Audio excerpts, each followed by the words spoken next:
तव कथमृतं तप्त जीवनं कविभिरीरितं कलमशापहं श्रवणमंगलं श्रीमदाततं भुवि गृह्णन्ति ये भूरिदा जनाः।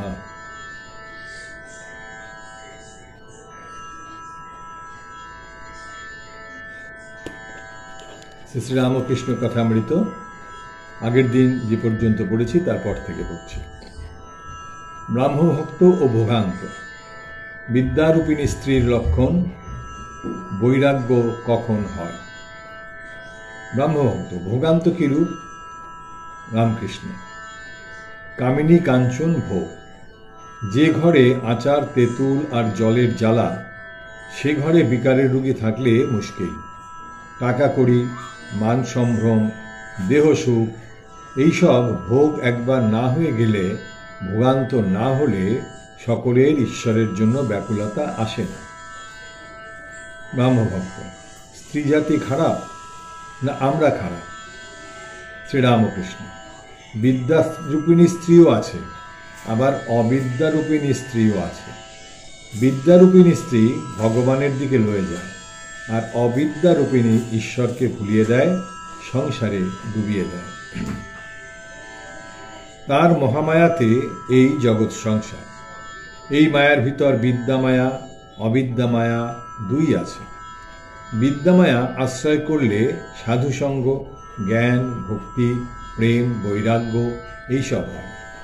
অবিদ্যামায়া পঞ্চভূত আর ইন্দ্রিয়ের বিষয়, রূপ, রস, গন্ধ, স্পর্শ, শব্দ, যত ইন্দ্রিয়ের ভোগের জিনিস, এরা ঈশ্বরকে ভুলিয়ে দেয়। ব্রাহ্মভক্ত।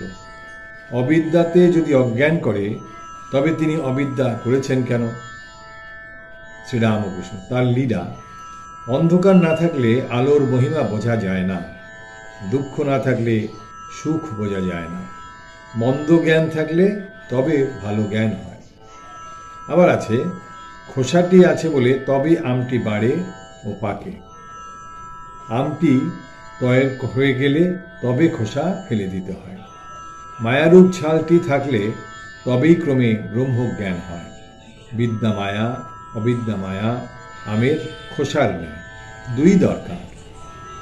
ব্রাহ্মভক্ত। আচ্ছা, সাকার পূজা, মাটিতে গড়া ঠাকুর পূজা, এসব কি ভালো? শ্রীরামকৃষ্ণ। তোমরা সাকার মানো না, তা বেশ, তোমাদের পক্ষে মূর্তি নয়, ভাব। তোমরা টানটুকু নেবে, যেমন কৃষ্ণের উপর রাধার টান, ভালোবাসা। সাকারবাদীরা যেমন মা কালী, মা দুর্গার পূজা করে, মা মা বলে কত ডাকে, কত ভালোবাসে, সেই ভাবটা তোমরা লবে, মূর্তি নাইবা মানলে। ব্রাহ্মভক্ত। বৈরাগ্য কি করে হয়, আর সকলের হয় না কেন? শ্রীরামকৃষ্ণ। ভোগের শান্তি না হলে বৈরাগ্য হয় না। ছোট ছেলেকে খাবার আর পুতুল দিয়ে বেশ ভোলানো যায়, কিন্তু যখন খাওয়া হয়ে গেল আর পুতুল নিয়ে খেলা হয়ে গেল, তখন মা যাব বলে কাঁদে। মার কাছে নিয়ে না গেলে পুতুল ছুঁড়ে ফেলে দেয় আর চিৎকার করে কাঁদে। সচ্চিদানন্দই গুরু। ঈশ্বর লাভের পর সন্ধ্যাদি কর্মত্যাগ। ব্রাহ্মভক্তেরা গুরুবাদের বিরোধী, তাই ব্রাহ্মভক্তটি এ সম্বন্ধে কথা কহিতেছেন। ব্রাহ্মভক্ত। মহাশয়, গুরু না হলে কি জ্ঞান হবে না? শ্রীরামকৃষ্ণ। সচ্চিদানন্দই গুরু। যদি মানুষ গুরুরূপে চৈতন্য করে, তো জানবে যে সচ্চিদানন্দই ওই রূপ ধারণ করেছেন। গুরু যেমন সেথো হাত দিয়ে নিয়ে যান, ভগবান দর্শন হলে আর গুরু শিষ্য বোধ থাকে না। সে বড় কঠিন খায়, গুরু শিষ্যে দেখা নাই। তাই জনক সুখদেবকে বললেন, যদি ব্রহ্মজ্ঞান চাও, আগে দক্ষিণা দাও। কেননা ব্রহ্মজ্ঞান হলে আর গুরু শিষ্য ভেদবুদ্ধি থাকবে না। যতক্ষণ ঈশ্বর দর্শন না হয়, ততদিনই গুরু শিষ্য সম্বন্ধ। ক্রমে সন্ধ্যা হইল। ব্রাহ্মভক্তেরা কেহ কেহ ঠাকুরকে বলিতেছেন, আপনার বোধহয় এখন সন্ধ্যা করতে হবে। শ্রীরামকৃষ্ণ।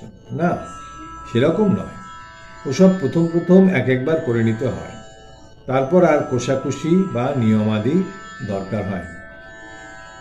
দ্বাদশ পরিচ্ছেদ। শ্রীরামকৃষ্ণ ও আচার্য শ্রী বেচারাম। বেদান্ত ও ব্রহ্মতত্ত্ব প্রসঙ্গে।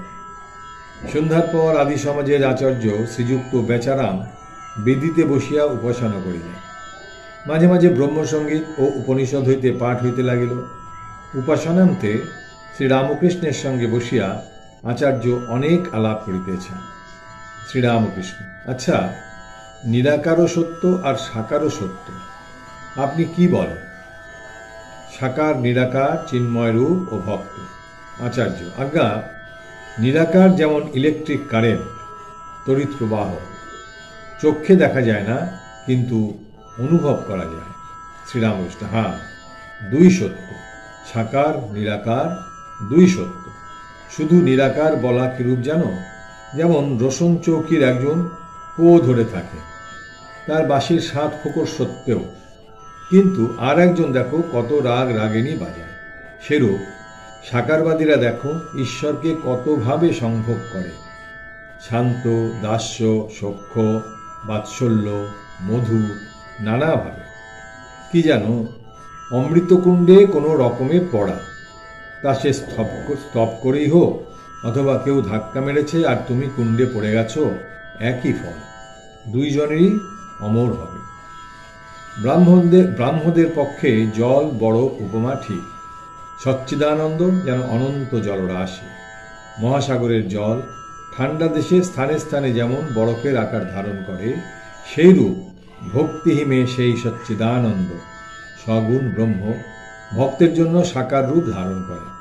ঋষিরা সেই অতীন্দ্রিয় চিন্ময় রূপ দর্শন করেছিলেন, আবার তার সঙ্গে কথা কয়েছিলেন। ভক্তের প্রেমের শরীর ভাগবত তনুর দ্বারা সেই চিন্ময় রূপ দর্শন হয়। আবার আছে ব্রহ্ম অবাং মানুষ গোচরণ, জ্ঞান সূর্যের তাপে সাকার বরফ গলে যায়। ব্রহ্মজ্ঞানের পর, নির্বিকল্প সমাধির পর আবার সেই অনন্ত বাক্য মনের অতি অরূপ নিরাকার ব্রহ্ম। ব্রহ্মের স্বরূপ মুখে বলা যায় না, চুপ হয়ে যায়। অনন্তকে কে মুখে বোঝাবে? পাখি যত উপরে ওঠে তার উপর আরও আছে। আপনি কি বলেন? আচার্য: আজ্ঞা, হাঁ, বেদান্তে ওই রূপ কথাই আছে।